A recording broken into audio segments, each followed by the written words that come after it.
John, thank you for coming to do this interview for the AJC today. For anybody in the audience who doesn't know who Sir John Whitmore is, he's a professional racing driver, winning the British and European Saloon Championship. He moved into sports psychology and then took his skills into business. He's the chairman of Performance Consultants International. He has the President's Award from the International Coaching Federation. The UK Association of Coaching state that he's made the most important impact on the coaching profession. His book, called Coaching for Performance, is the best-selling coaching book and has been produced in many languages. I first saw you some time ago at the AJC conference and then came to a masterclass that you held for a day, and you inspired me to take coaching on board, John. I hope it's going to do the same for some of our audience. What is coaching?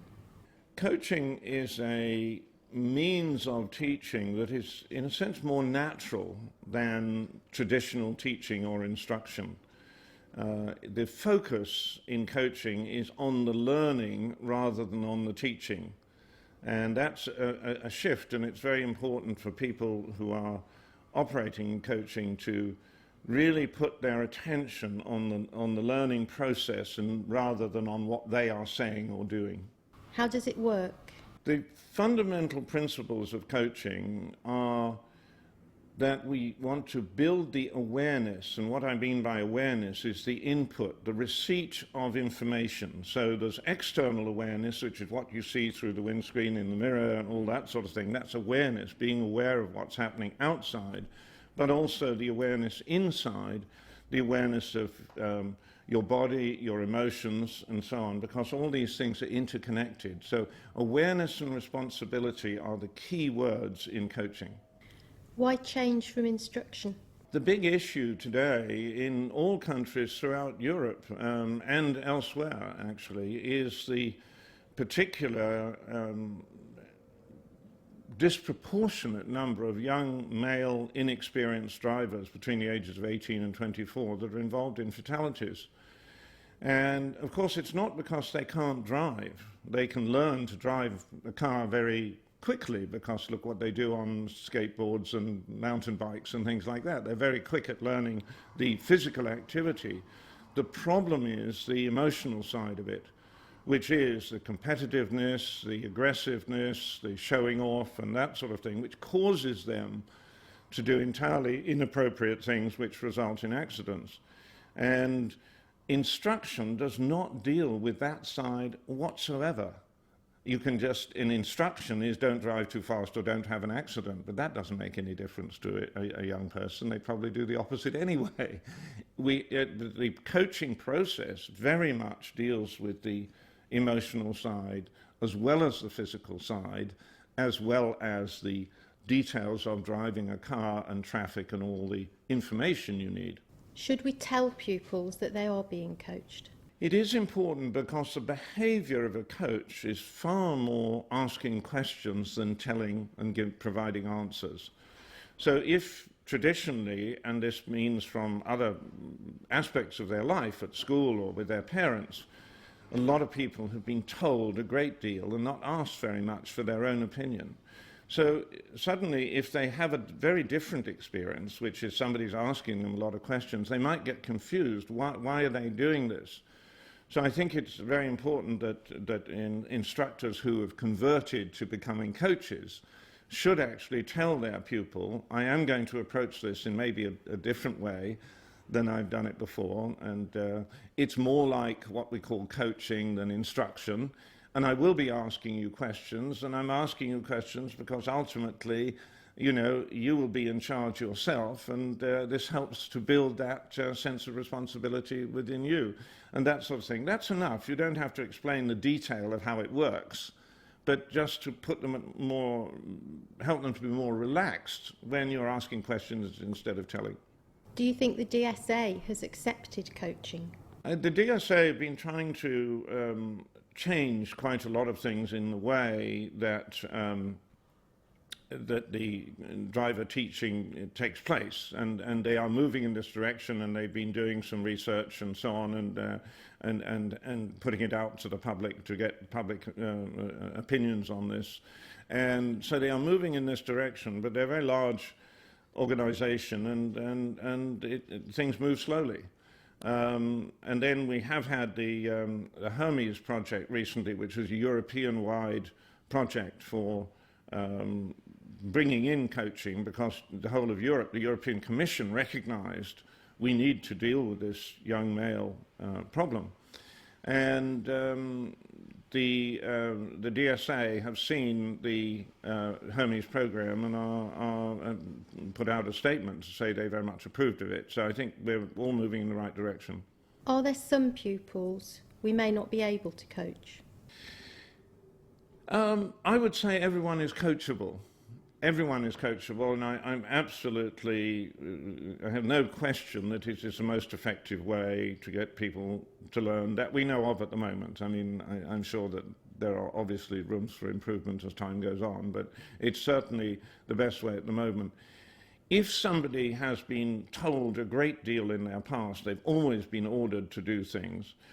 If they don't know anything about driving, I mean, let's say somebody had never been in a car. I mean, it's not saying it's realistic, but if somebody had never been in a car, they might have an anxiety, oh, I don't know anything. And if there's a lot of anxiety about not knowing something, it's probably very helpful to tell them a little bit so that they can relax a little bit. Your role as a coach is to be appropriate for the circumstance. So I would say with some people you would have to tell very, very little, almost nothing, and with others you might have to. But it's really a fallback position. Your principal way of working here is asking questions. How would you advise ADIs to start coaching? Well, it is a challenge, because if you've spent, say, 20 years of your life as a driving instructor, you will have developed a very habitual way of doing it. And however good you are with people and however capable you are of adjusting to different people, you will inevitably have a sort of set routine of the way you do it. And by and large, in the past, I mean, coaching has been, driving instruction has been exactly that, has been instruction. So people will be very accustomed to giving instructions about particular things. They have a particular phraseology for instructing the person on when they should be looking in the mirror. It's very, very difficult when people have got that very deeply built-in habit to give it up. So my first question to instructors who had decided to move in this direction would be, let's explore, before we go into coaching, let's explore what the difficulties might be for you. So I'd get them to talk about and say, well, I'm a bit afraid, I've got a good way of doing it, it works fairly well, but I'm a bit afraid I might not do it well, I might find it difficult to ask, I might not know what the right questions are. So I want to put them at their ease and get them to explore what their resistances are to it, first of all, before we go into it. Because if that resistance is there, they won't really hear the process, because they will be anxious about whether I'll be able to do it. So it's very, very important to do that. And then what does it need? I mean, it does need for them to go on a course. And we're looking to design courses, and I know that you are designing courses that are helping other people to learn how to do this. The Hermes 3-day program was tried out recently extremely successfully. The instructors, who were all qualified ADIs from some time, they did the Hermes 3-day program, and they were ecstatic about it. Interestingly enough, only a week after they'd done this program, I spoke to some of them, and they already had stories about their successes having switched to coaching. So it's not that difficult to learn how to coach. The hardest part of it is giving up telling. Am I correct in thinking we can give information when we're coaching? Well, yes. I mean, people do need some information. I mean, to make a very simple example, if you go onto a tennis court, you could ride a skateboard around on a tennis court, but that's not tennis. If you want to play tennis, you need to know that you hit the ball over the net and inside the lines. So there's sort of the rules of the game, and of course there are a lot of rules of the game of driving, so to speak. I mean, there's lots of rules and regulations, and then there are other things which are, shall we say, not necessarily laws, but they are generally accepted practices. And since you will be on the road with other people, there's an expectation that you stay within those sort of boundaries. So we need to conform to those things. It is a mistake, however, to come in and overload them with all the detail. You know, as I said, take the game of tennis, all you need to know at the beginning is you hit the ball over the net and inside the lines. That's enough. You don't need to tell them how to serve and do this and how the scores are or anything like that. So it's a little bit at a time, and then you work with that before you go to the next bit. So it is okay to tell people in certain circumstances, but that should never be taken as an excuse to tell. You know, because if people just fall back, they have a fallback position onto telling. If they can't find the right question, they just go and tell. Well, before long, that will become, they will do more and more telling. Yeah. Now, the problem with telling, and I really need to be clear about this, the problem is telling. When I tell you something, you don't have to be aware of it because I've given you the information.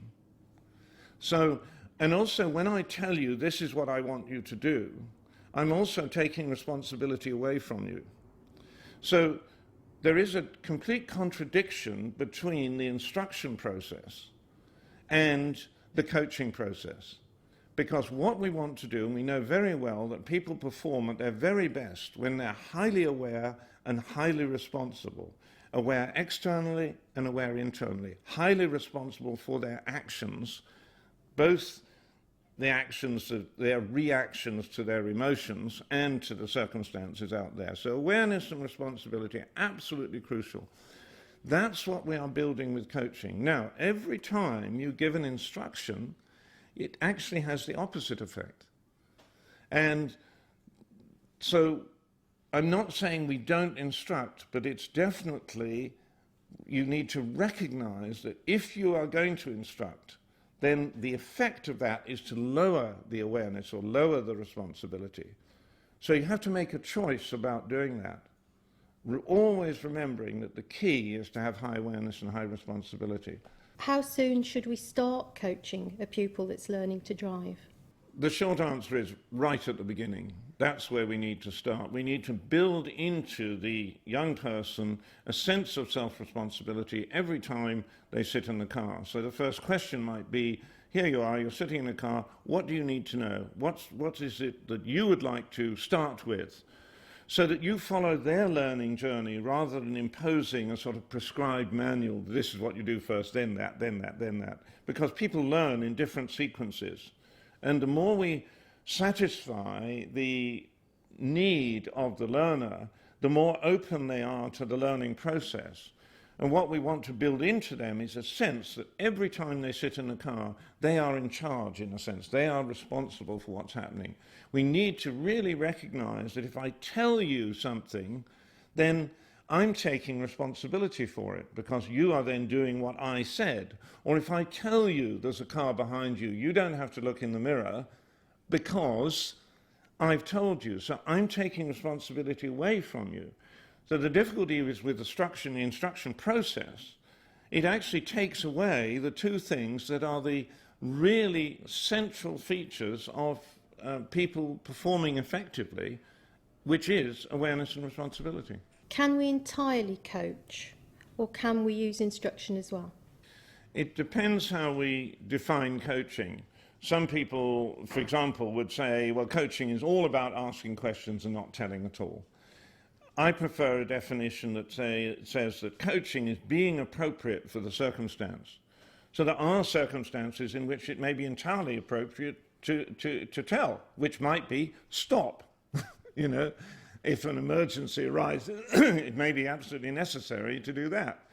But that is what I would call a fallback position, because what we need to do, as much as we possibly can, is the coaching process, which is largely about asking questions.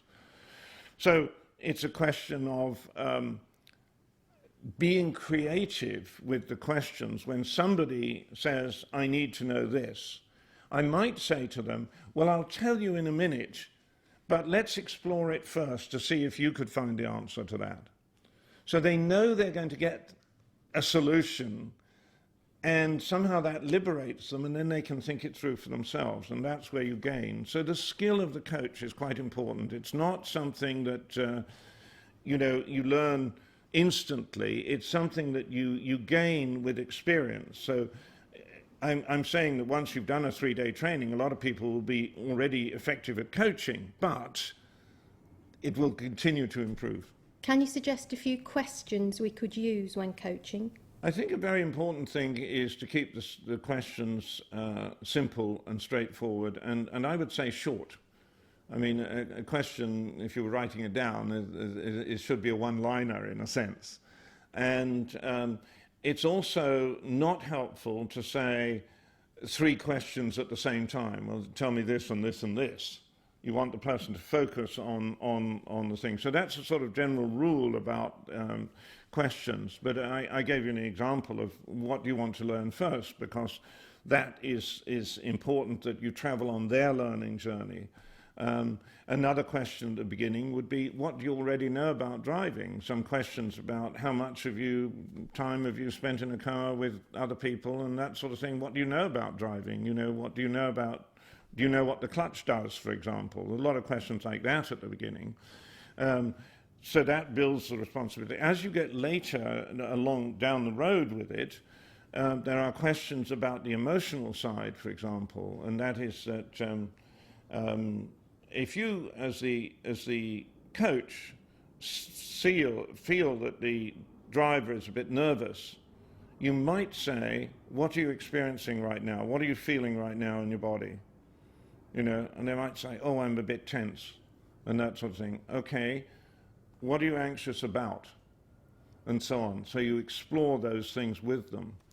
And it's important when you're asking questions like that, there's not a right answer, because you're asking them about their experience. You're not asking them like a test, It's asking what are they experiencing at this moment. So there's not a right or wrong at all. If they are going to say what they are experiencing, and that's absolutely fine. You then deal with it after that. There are also questions into the future. When you've got your license, and you might not do this in the car while you're driving, but this might be a discussion afterwards, what do you think the problems you might come up against when you've no longer got a coach in the car with you? Imagine you're driving alone. What do you think you would be concerned about? And so on. So that you can be past what happened before, what's happening now, or what might happen in the future. There are all those sort of questions, but the awareness questions is all about right now. That is purely experiential, and the before or after questions involves the thought. There's a very important point I should bring in here, and that is that there are 3 things that we're essentially dealing with in driving. We're dealing with the physical body, okay? Now, what does the physical body need in a car? It needs to be able to control the car under all circumstances. So car control is very important, and it's a physical activity, okay? The other aspect of the physical activity is that it needs to be as relaxed as possible. And the reason for that is very simply that fatigue comes in. So if people are driving in a tense way, they will get into fatigue much earlier. So we need right from the start to train people to drive in a way that they don't bring in fatigue. Now, takes us back to the body again, because if you use your body efficiently in a natural way for your body, then you will get less fatigue. So we must deal with the physical side. Normal driving instruction does not touch that. Okay? Normal driving instruction is the intellect, it's the mind, it's about the externalities. You know, this is what you should do, this is what you did, this is what the traffic is doing. It's all mental stuff. On the other end of the spectrum, we have the emotional side. And that is questions that I just mentioned about what are you feeling right now and so on. So what we have is in the middle was this stuff that an instructor does normally, but it misses two crucial points about driving. One is the physical side, the other is the emotional side. Both of those are completely ignored by normal driving system. And those are the issues that are causing the problems with young people. And not only young people, but everyone. Fatigue is a very major cause of accidents. Can you briefly say why you think we should abandon the pull-push method of steering? Pull-push method of steering was originally introduced in 1934 when police driving was standardized. It was introduced then as being the most appropriate way to steer at the time, but you've got to remember what cars were like in those days. Very, very heavy steering. In order to turn the steering wheel, you needed a large steering wheel to get enough leverage to turn the wheel. People sat much closer to the wheel in order to activate this movement to turn the wheel. And by about 1960, steering was much, much lighter. Even before power steering, the design of the steering technology in the car had improved. And so steering wheels became smaller because you didn't need the leverage. You could sit back in a more comfortable position from the thing. And then we needed to change at that time. However, there was this manual called Roadcraft, which was written in 1934, and I jokingly say it was written on tablets of stone because it hasn't changed since. They still advocate this totally obsolete way of steering, which actually is not very efficient. In an emergency, you cannot turn that wheel fast enough by shuffling the wheel from hand to hand. You've got to just move your hands like that. So in normal motoring, you could steer the wheel in a lot of ways. A lot of people do with one hand. It's not appropriate, but they do with one hand. And it works under normal circumstances. But if they're suddenly faced with an emergency, are they in the best position to respond? So the way we ought to be steering a car is in a way that we are as relaxed as possible and best prepared to respond in an emergency. And that is at 2:45 or 2:50, and with both hands on the wheel and a complete movement like that to make a swerving maneuver. It's absolutely essential. Skid control on ice, or if you go halfway around a roundabout and some oil spilled on the road, or anything like that, you need to be able to respond quickly. And pull-push is a very slow way of responding.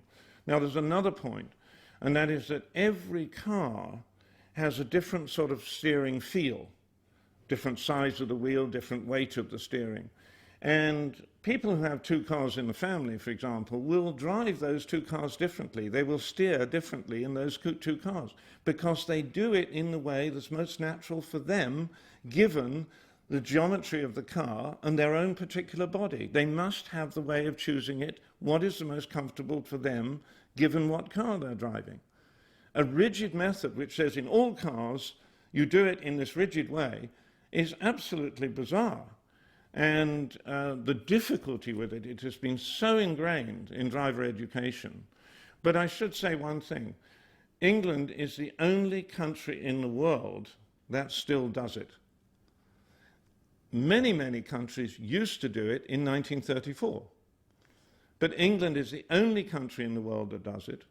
And almost every single person, and I've done my own survey on this with a lot of people, almost every person, after they pass their driving test, abandon that method of doing it. Why do they abandon it? Not because of laziness, but because It's not natural, it's awkward, it's cumbersome, it's uncomfortable.